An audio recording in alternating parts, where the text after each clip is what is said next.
Christmas ദിനത്തിൽ ഉച്ചഭക്ഷണം തെരുവിലിരുന്ന് കഴിച്ച് വ്യത്യസ്തമായ സമരവുമായി അയ്യമ്പുഴ ഗിഫ്റ്റ് സിറ്റി പദ്ധതി പ്രദേശത്തെ ജനങ്ങൾ.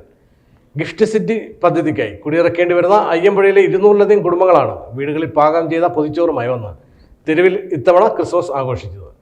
നാടിനു വേണ്ടി സമരം ചെയ്യുന്ന ജനങ്ങൾക്ക് പിന്തുണ അറിയിച്ചുകൊണ്ട് MLA റോജി M. ജോണും സമരത്തിൽ പങ്കെടുത്തു. കൊല്ലങ്കോട് അമലാപുരം റോഡിന്റെ ഇരുവശത്തുമായിരുന്ന ജാതിമത ഭേദമന്യേ യുവജനങ്ങളും സ്ത്രീകളുമടക്കം നിരവധി പേർ കോവിഡ് മാനദണ്ഡങ്ങൾ പാലിച്ചുകൊണ്ട് സമരത്തിന്റെ ഭാഗമായി മാറുകയായിരുന്നു. ജനപ്രതിനിധികളോടും ജനങ്ങളോടും ചോദിക്കാതെ സർക്കാർ ഉദ്യോഗസ്ഥ തലങ്ങളിൽ മാത്രം തീരുമാനങ്ങളെടുത്ത് നടപ്പാക്കാൻ ഉദ്ദേശിക്കുന്ന ഗിഫ്റ്റ് സിറ്റി പദ്ധതിക്കെതിരെ സമീപ നാളുകളിലായി പ്രദേശത്ത് വലിയ രീതിയിൽ സമരങ്ങൾ നടന്നു വരികയാണ്.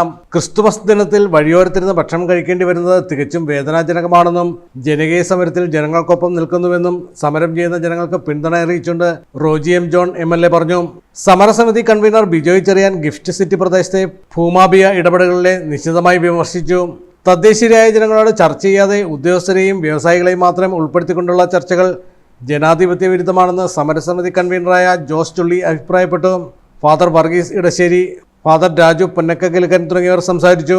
അയ്യമ്പുഴയിലെ ഗിഫ്റ്റ് സിറ്റിയുമായി സർക്കാർ മുന്നോട്ട് പോവുകയാണെങ്കിൽ സമരങ്ങൾ കൂടുതൽ കടുപ്പിക്കാനാണ് സമരസമിതിയുടെ തീരുമാനം. Media today news, Kothamangalam.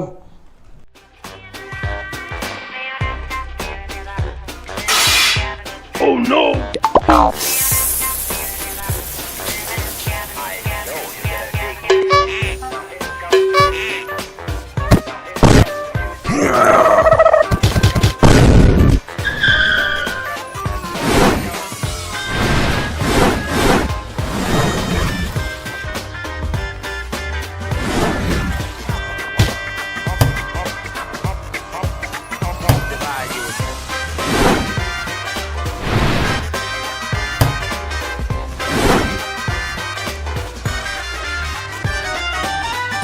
Best bond से टाइल फिक्स करो, पागल ना होगा.